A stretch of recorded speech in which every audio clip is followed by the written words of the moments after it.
अस्सलाम वालेकुम everyone and welcome back to my YouTube channel. और आज इस फ़ोन को मैं रिव्यू करने वाला हूँ, अपना ओपिनियन देने वाला हूँ। क्या इन्फिनिक्स ने इन्फिनिक्स ज़ीरो 30 5G को जो 1 लाख की प्राइस रेंज में लॉन्च किया, क्या आपको इस प्राइस रेंज के अंदर इस स्मार्टफोन को परचेज़ करना चाहिए, फिर किसी और फ़ोन को कंसिडर करना चाहिए इसको इग्नोर मार कर। खैर देखो, इसकी रिटेल प्राइस तो 1 लाख रुपीज़ के आसपास है। ब्लैक में ये काफ़ी सेल हो रहा है, तो इस बात का ध्यान रखना। और डिस्काउंट के बाद ये आपको 90 92 95 कभी मिल सकता है। तो आप देख सकते हो इस फ़ोन की तरफ। लेकिन अगर आप एक ऐसे यूज़र हो, कौन से यूज़र हो, मतलब कि अगर आप गेमिंग करना चाह रहे हो, कैमराज के लिए, नॉर्मल यूज़ के लिए, तो क्या आपको इन्फिनिक्स के एक स्मार्टफोन पर इन्वेस्ट करना चाहिए। बिकॉज ये एक बात क्या रखना, ये इन्फिनिक्स का स्मार्टफोन है और 1 लाख रुपए के अंदर अंदर तकरीबन आईफोन, अगर मैं सही हूँ तो iPhone XS PT official approved आ जाता है, और भी मोटरोला के एज प्लस आ जाता है, और भी अच्छे अच्छे किट फ़ोन्स आ जाते हैं। तो क्या आपको इस बॉक्स पैक फ़ोन को कंसिडर करना चाहिए? बिकॉज अगर मैं प्राइस के हिसाब से, अगर इसके स्पेसिफिकेशन की बात करूँ, ओवरऑल परफॉर्मेंस की बात करूँ, तो मुझे थोड़ी बहुत कमी लगी। खैर ज़्यादा टाइम वेस्ट नहीं करते, नहीं तो इन्फिनिक्स नाराज़ हो जाएगा, उसकी इतनी मैंने बुराइयाँ शुरू कर दी है। अच्छा फ़ोन है यार, इसमें अच्छा स्मार्टफोन है यार, अच्छा फ़ोन है, ले लो यार, कोई बात नहीं, कोई मसला नहीं है। लेकिन इस वीडियो को देखने के बाद आप लोग सब्सक्राइब भी नहीं करते हो ना लाइक करते हो वीडियो को, तो अभी लाइक कर दो, शेयर कर दो और सब्सक्राइब लाजमी करना है, ताकि नए आने वाली वीडियो नोटिफिकेशन सबसे पहले आप तक पहुंच जाए। हम बढ़ते हैं स्मार्टफोन के रिव्यू की तरफ। देखो यार, अगर मैं जहाँ तक अब इस स्मार्टफोन की बैक डिज़ाइन की बात करूँ, तो 1 लाख रुपए के अंदर अंदर लेदर फिनिश इन लोगों ने बैक डिज़ाइन दी है। प्लास्टिक का ओवरऑल फ्रेम है, साइड फ्रेम जो है, और ये जो फ्रंट से कर्व्ड डिस्प्ले दिया है ना यार, मतलब यार मेरा दिल इसको देखकर उछलता है यार। मतलब ऐसी बेहतरीन वाली फीलिंग आती है। वो था ना मोटरोला का एज प्लस, सेम वही वाला डिस्प्ले, बिल्कुल कर्व डिस्प्ले उसी की तरह है। लाइक बेहतरीन लगता है यार देखने में, फ्रंट पर पंच होल, कर्व डिस्प्ले, तो लाइक अलग ही फीलिंग आती है, नेक्स्ट लेवल की। खैर लेदर फिनिश के बैक है, काफ़ी अच्छा एक टेक्सचर दिया है। प्लास्टिक का कहीं ना कहीं फील आती है, लेकिन है वो लेदर। लेदर ये लेदर का मिक्सचर है, आई थिंक लेदर और प्लास्टिक का मिक्सचर कह सकते हो आप लोग। खैर बेहतरीन डिज़ाइन है, गोरिल्ला ग्लास की आई थिंक प्रोटेक्शन होगी। बेहतरीन डिज़ाइन है। कैमरा बम काफ़ी बड़ा बड़ा देना शुरू कर दिया भाई इन्फिनिक्स ने। पहले जब स्टार्टिंग में लॉन्च हुआ, स्टार्टिंग में जब नया नया कंपनी आई थी इन्फिनिक्स टेक्नो, पहले नहीं थी ना ये, अभी आई है, मतलब अभी तो नहीं, काफ़ी टाइम हो चुका है। तो मतलब छोटे छोटे इन्फिनिक्स स्मार्ट 7 को ले लो, कितना छोटा कैमरा बम्प है। मतलब ऐसे अब बड़े बड़े भाई, हर कोई एप्पल को देखकर शोखा होता जा रहा है अपने बड़े बड़े कैमरा बम्प को। भाई वो एप्पल है यार, तुम लोग कहा हो, तो ये चीज़ें भी माइंड में रखनी चाहिए। खैर अगर आप डिस्प्ले की तरफ जाना चाह रहे हो, मतलब कि डिस्प्ले का अगर आप कंटेंट वॉच करते हो, नेटफ्लिक्स ज़्यादा देखते हो, यूट्यूब पर कंटेंट वॉच करने का जो आपका एक्सपीरियंस है वो काफ़ी नेक्स्ट लेवल होने वाला है भाई, कर्व्ड एमोलेड डिस्प्ले की वजह से। 6.78 इंचज़ का है, AMOLED display, full HD plus की रेजोल्यूशन भी है।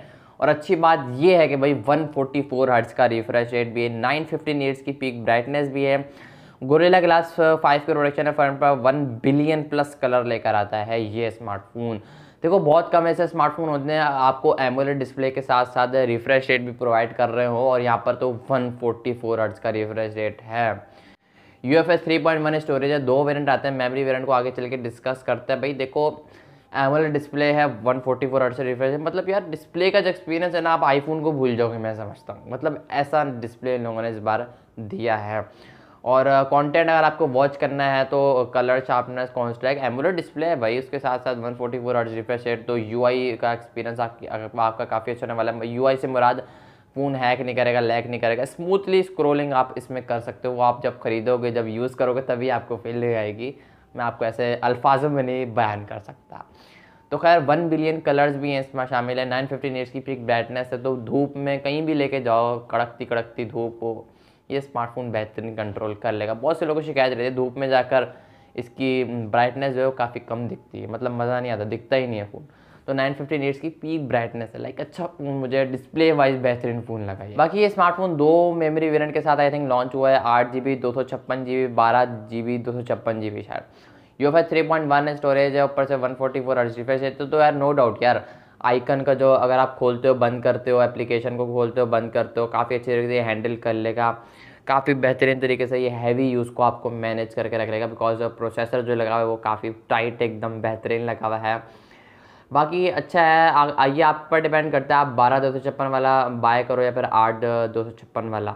अब देखो मेरे लिहाज से तो 8/256 वाला भी बहुत ज़्यादा हो गया है, लोगों ने 6/128 वाला भी देना चाहिए था, क्योंकि जो इस स्मार्टफोन को परचेज़ करना चाहते हैं और कम मेमोरी वेरिएंट, लाइक इतनी प्राइसेस थोड़ी ज़्यादा होती हैं इनकी, 8, अगर आप 12 वाला लोगे तो प्राइस में आपको 8 से 10 हज़ार का गैप देखने को मिलेगा।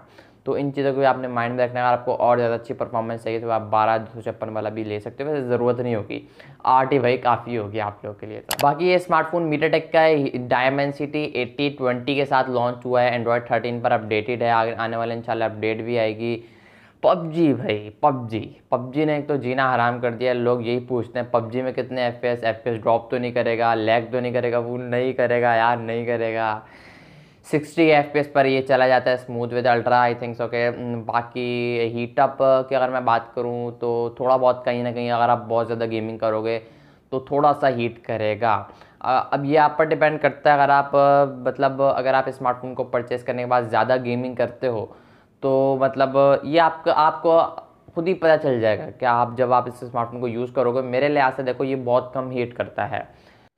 खैर बाकी जायरो कनेक्टिविटी काफ़ी अच्छी है, हार्डवेयर वाला जायरो है। नो डाउट यार पबजी में एफपीएस ड्रॉप नहीं होते, यूएफएस 3.1 है, 144 हर्ट्ज का रिफ्रेश रेट है, 8/256 वाला मेमोरी वेरिएंट है। तो लाइक इन चीज़ों को भी आपने फिर माइंड में रखना है। अगर आप 1 लाख रुपए इन्वेस्ट कर रहे हो पबजी के लिए, लोग समझते हैं कि यार बैकअप बेकार फ़ोन होगा, इन्फिनिक्स का नाम ही सुनकर, इन्फिनिक्स का कंपनी का जो नाम है ना वो सुनकर ही भाग जाए, वो 1 लाख रुपए कौन इन्वेस्ट करेगा इन्फिनिक्स पे। बाकी अगर आप पबजी की तरह स्पेशली जाना चाह रहे हो तो मैं आपको रिकमेंड करूँगा इस फ़ोन को। मीडियाटेक का डायमेंसिटी 8020 वाला प्रोसेसर लगाया हुआ है जो कि मेरे लिहाज से काफ़ी बेहतरीन है। 60 एफपीएस, अच्छा लोग ज़्यादातर ये डिमांड करते हैं कि 90 एफपीएस मिल जाए, तो फिर आप देन किट स्मार्टफोन यूज्ड फ़ोन को रिकमेंड कर सकते हो, क्योंकि आजकल के फ़ोन, नए फ़ोन में बॉक्स पैक फ़ोन में इतनी ताकत नहीं है। ये नया बॉक्स पैक फ़ोन आपको आराम से देखने को मिल जाएगा पाकिस्तानी ऑफलाइन मार्केट के अंदर। खैर अगर कैमराज वाले साइड की बात करूँ तो ये वो मुझे पॉइंट लगा कि मैं बोलूँगा हाँ यार रुक जाओ यार, एक तो पता नहीं कैमरा से क्यों इन्फिनिक्स इतना अच्छा नहीं बना रहा है। वैसे सही है, नॉर्मल है, 1 लाख रुपए की लिहाज से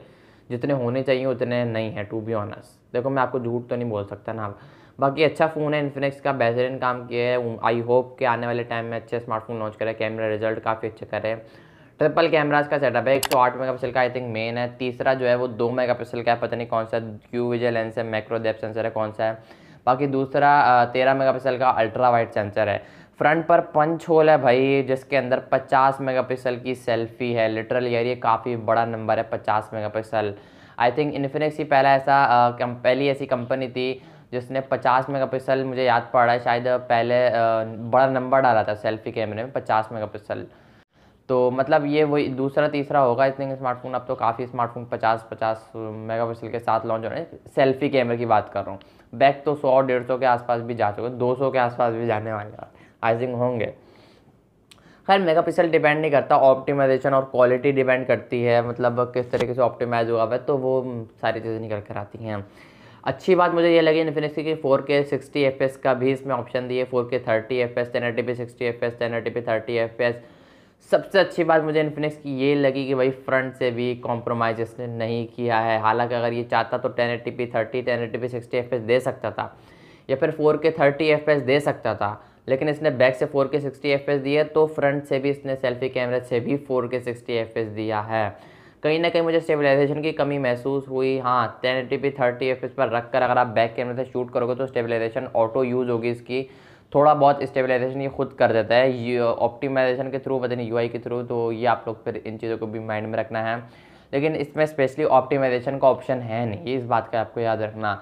अगर आप ऑप्टिमाइजेशन वाले बंदो स्टेबलाइज्ड वीडियो बनानी है देन आप इस फ़ोन को छोड़ सकते हो, इग्नोर कर सकते हो, किसी और फ़ोन को परचेज़ कर लो, किसी और फ़ोन को देख लो, किट फ़ोन्स को देख लो अगर आपको स्टेबलाइजेशन चाहिए, प्रोसेसर भी तगड़ा चाहिए।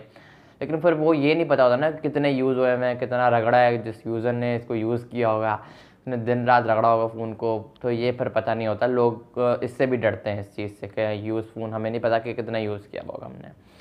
तो फिर इन चीज़ों को भी आप लोगों ने माइंड में रखना है। देखो नया फ़ोन लोगे तो उस पर भी थोड़ी बहुत कमी पेशी होगी, पुराना फ़ोन लोगे, किट फ़ोन लोगे, आईफोन लोगे तो थोड़ी बहुत कमी पेशी देखो सब फ़ोन में होती है। ऐसा नहीं है आपको 100% सारी चीज़ें एक ही फ़ोन में मिल जाए, तो ऐसा कहीं नहीं होता है। ऐसा फिर ऑर्डर पे अगर बन जाते फ़ोन तो क्या ही बात होती है, लोग ऑर्डर पे बनाने शुरू हो जाते हैं। खैर इस स्मार्टफोन के साथ 68 वॉट की फास्ट चार्जिंग है। इन्फिनिक्स ये क्लेम करता है कि 30 मिनट के अंदर अंदर हमारा ये स्मार्टफोन इन्फिनिक्स 030 5G 80% चार्ज हो जाएगा ज़ीरो से, बाकी 20% थोड़ा टाइम लगेगा, और हर फ़ोन में भी यही सीन होता है। बाकी 5000 mAh की बैटरी है। देखो मेरे लिहाज से अगर स्पेसिफिकेशन वाइज देखा जाए तो मुझे कैमराज वाले सेट की तरफ थोड़ा डाउनग्रेड लगा। अगर कैमराज में स्टेबलाइजेशन हो जाती, थोड़ी फ़ोटो क्वालिटी, वीडियो क्वालिटी और ज़्यादा अच्छी हो जाती तो ये ऑलराउंडर फ़ोन कहलाता मेरी नज़र में। देखो हर किसी की अपनी अपनी चॉइस होती है। अब मैं ये नहीं बोल रहा हूँ बहुत बेकार फ़ोन है, बेकार अच्छा फ़ोन है, बेहतरीन फ़ोन है कैमराज वाले सेट को हटाकर। बाकी ओवरऑल डिस्प्ले ने मुझे काफ़ी इंप्रेस किया, परफॉर्मेंस ने मुझे काफ़ी इंप्रेस करा। ओवरऑल बेहतरीन फ़ोन है। इस फ़ोन की तरफ आप लोग देख सकते हो और आपका बजट 1 लाख के आसपास, 1 लाख के करीब है। और बताना फिर नीचे कमेंट करके आपको कैसी लगी वीडियो और स्मार्टफोन के बारे में। आप लोग कौन सा फ़ोन यूज़ कर रहे हो कमेंट कर दिया करो यार। आप लोग कमेंट नहीं करते हो, ना वीडियो को लाइक करते हो, ना सब्सक्राइब करते हो। क्या कोई नाराज़गी है, कोई दुश्मनी है यार? कर दो सब्सक्राइब। खैर मैं मिलूंगा आप लोगों से नेक्स्ट वीडियो में अगले रिव्यू के साथ। तब तक के लिए इजाज़त दीजिए। अल्लाह हाफिज़।